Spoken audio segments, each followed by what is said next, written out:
দোকান মানে কি তোমাদের বাবা? মাদ্রাসার দোকান তোমাদেরকে দিও কেন? তোমরা কোথেকে আসলা? আলহামদুলিল্লাহ ওয়া কাফা ওয়া সালামুন আলা ইবাদিহিল্লাযিনা ইসতাফা, আম্মা বা'দ। সম্মানিত বিভিন্ন শ্রেণী তবকার মানুষের উপস্থিতি, বিন্যস্তভাবে বয়ান করার এখন সময় নেই। তো আমার মনের একটা অভিব্যক্তি শুধু আমি বলবো, আজকের এই মজলিসে আমি বাংলাদেশের এই দ্বিতীয় স্বাধীনতার অগ্রসেনানীদেরকে এক প্ল্যাটফর্মে দেখতেছি। এই প্ল্যাটফর্মটা যদি এইভাবে থাকে, তাহলে আমার এক ছাত্র আন্দোলনের অগ্রসেনানী ভাই বলেছেন যে স্বাধীনতা অর্জন করা যতটা কঠিন, তার চেয়ে অনেক বেশি কঠিন হলো স্বাধীনতা রক্ষা করা। এটাই বাস্তব। 5 তারিখে স্বাধীন হয়ে গেল, আমরা নিরাপদ নিশ্চিত হয়ে গেলাম, স্বৈরাচার পালিয়ে গেল, কিন্তু দেখলাম এরা ছাত্রলীগের আর যুবলীগের জার্সি খুইরা, ডাকাতের জার্সি খুইরা আমাদেরকে অস্থির করে তুলল। সেটাকে আমাদের ছাত্র জনতা রাত্রে আমরাও পাহারা দিলাম, পাহারা দিয়া প্রতিহত করলাম। এরা বুঝলো যে না, ডাকাতি খুইরা এই দেশকে অস্থির করা যাবে না। সঙ্গে সঙ্গে এরা খোল পাল্টায়া 32 নম্বরে যাওয়ার ঘোষণা দিয়ে আরেকবার চেষ্টা করলো। সেখানেও এরা নিজেদের পরিণাম ভোগ করলো। হঠাৎ করে দেখলাম সব ছাত্রলীগ আনসারের পোশাকে হাজির হয়ে গেল।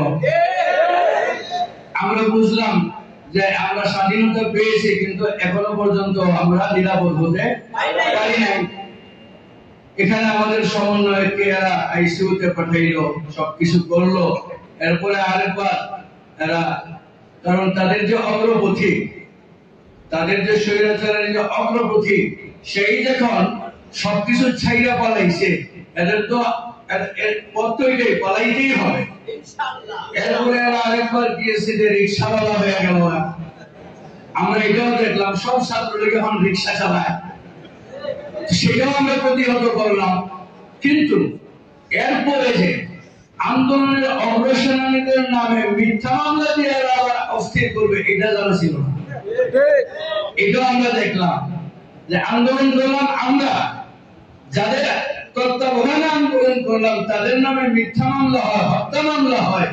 এটাও মনে করতে হবে যে এই দেশকে অস্থির করার আরেক ষড়যন্ত্র।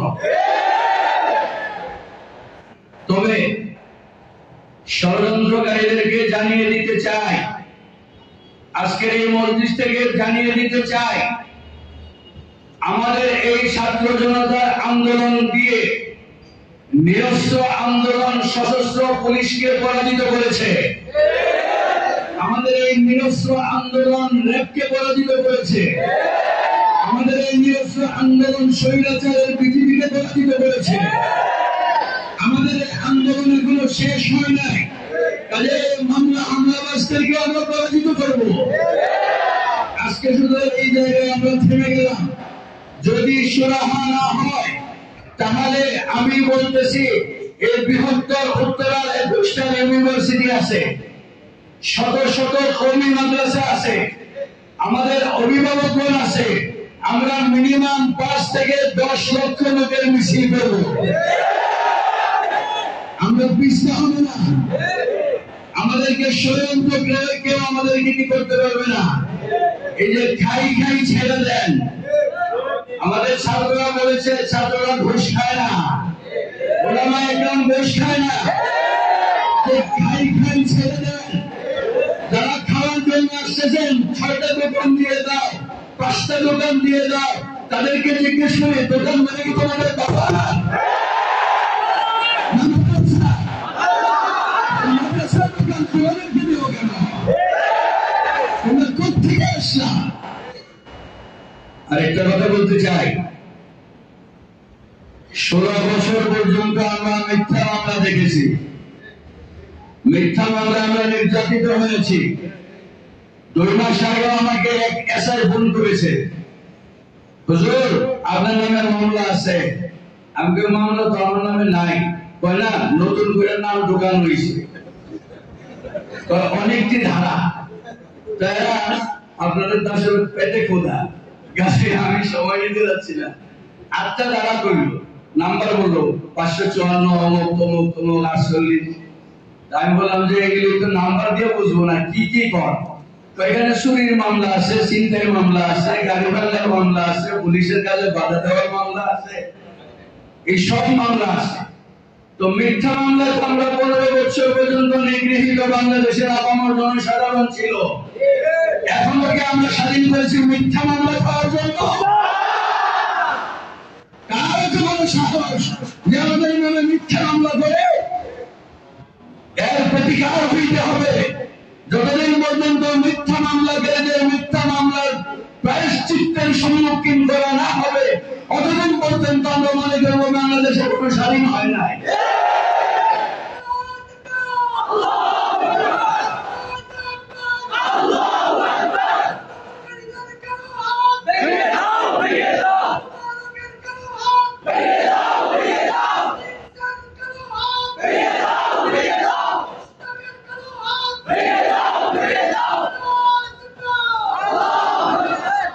এটা কোনো দলিল দিলে লাগে না। আনিস শাহ হত্যা করেছে এই কথাটা বাংলাদেশের 18 কোটি মানুষের যার কাছে যান, সেই বলবে যে না এটা ঠিক না। যে মামলা করছে হেও জানে যে এটা ঠিক না, সেও 100 জানে এটা কি না ঠিক না। করেছে কেন? তার সিদ্ধি হাসিল করার জন্য। অর্থ ইয়াবা খেতে হবে, অর্থ গাঞ্জা খেতে হবে, অর্থ হিরোইন খেতে হবে। এই পয়সা দেওয়ার জন্য সে মামলা করেছে। আমরা বলে দিতে চাই, ছাত্র জনতাকে বলে দিতে চাই, আপনারা এখনো থামার সুযোগ হয় নাই। এমন শাস্তি সামনে আসতে হবে যাদের বাংলাদেশের টেকনাফ থেকে তেতুলিয়া পর্যন্ত কোন অপসন্ধিকারী অপকৌশলকারী মিথ্যা মামলা করার সাহস না পায়। এমন শাস্তির সম্মুখীন করতে হবে, এমন বিধান করতে হবে তাদেরকে মিথ্যা মামলা করার দুঃসাহস না পায়। আমরা দায়িত্বহীন বলতে বলতে চাই, 16 তারিখে আবু সাইদ শহীদ হয়েছিল। 19 তারিখ ছিল শুক্রবার। আমি 18 তারিখ দিবাগত রাত্রে ঘুমাইতে পারিনি। জুমা নামাজে আগে যাওয়া পর্যন্ত আমি স্থির থাকতে পারি নাই যে আমি জুমার ওয়াজটা করবো। যদি আসমানের উপর দিয়ে ওয়াজ ছেড়ে দেয়, তাহলে আমাদের কাছে তো অনেক ওয়াজ আছে যে আসমানের উপরে 6 মাস, জমিনের নিচে 6 মাস, তাহলে তো আত্মপ্রতারণা হইল। আর যদি সত্য কথা বলতে যাই, তাহলে এত বড় জানতা যারা হেলিকপ্টার থেকে গুলি করে পানি ছাড়ছি, হেলিকপ্টার থেকে গুলি করে আর জানতা বলে পানি ছাড়ছি, এই জানতার গুলির সম্মুখীন হইতে হবে। তারপরেও বললাম, এই সাহস নিয়ে বললাম, সাহসটা কি ছিল? সাহসটা ছিল যে দেশের ছাত্র জনতার মধ্যে এইভাবে বুক চিতিয়ে গুলি খাওয়ার মানসিকতা থাকে, সেই দেশের মানুষকে পরাজিত করার শক্তি পৃথিবীতে কারো নাই। এই শক্তিকে সম্মান করে বলতে চাই, আল্লাহর উপরে ভরসা করে, এই মিথ্যা মামলা দিয়ে হয়রানি করার ক্ষমতা বাংলাদেশে কারো নাই। এই মিথ্যা মামলায় গ্রেফতার করার ক্ষমতা বাংলাদেশের কারো নাই। এই মিথ্যা মামলা দিয়ে দুর্বল করে এই বাবুস সালাম মাদ্রাসার দোকান খাওয়ার ক্ষমতা কারো নাই। আপনারা ঐক্যবদ্ধ থাকুন, ইনশাআল্লাহ। খুশির বিষয়, আমাদের এক ভাই প্রকাশও করেছেন, এই আন্দোলনের সবচেয়ে বড় ফসল কি জানেন? এই আন্দোলনের সবচেয়ে বড় ফসল হইল 2টা ধারার শিক্ষা। নবীদের মাঝে যে অপরিচিতির দেয়াল ছিল, পরস্পরে আমরা পরস্পরকে জানতাম না। স্কুল কলেজের কোরআন দেখলেই আমরা মনে মনে কইতাম এটা মনে হয় ইফতিজার, মাফ করবেন, এটা মনে হয়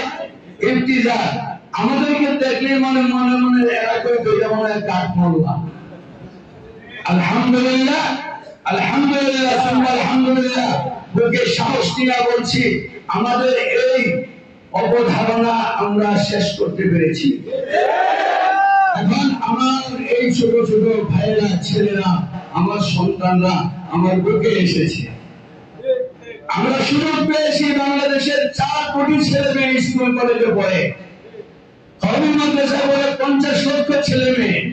তাদেরকে আমরা যেভাবে তরবিয়ত করি, ভালো করে শুনেন, আমার 50 লক্ষ কওমি মাদ্রাসার ছেলে মেয়ের মধ্যে 50টা ছেলে সিগারেট খায় না।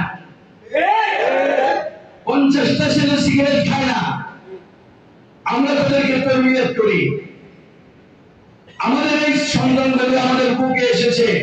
আমরা যদি তাদেরকে তরবিয়ত করতে পারি, তাহলে 4 কোটি মা বাপের মনে আমরা হাসি ফোটাতে পারবো। এরা দেশগুলোর কাছে আমাদেরকে সঙ্গ দিবে, এরা মানুষের মতো মানুষ হবে, আগামী দিনে বাংলাদেশের দায়িত্ব নেবে। যদি এরা সমানুষ হয়, তাহলে আমরা সোনার বাংলাদেশ রেখে দুনিয়া থেকে চলে যাব।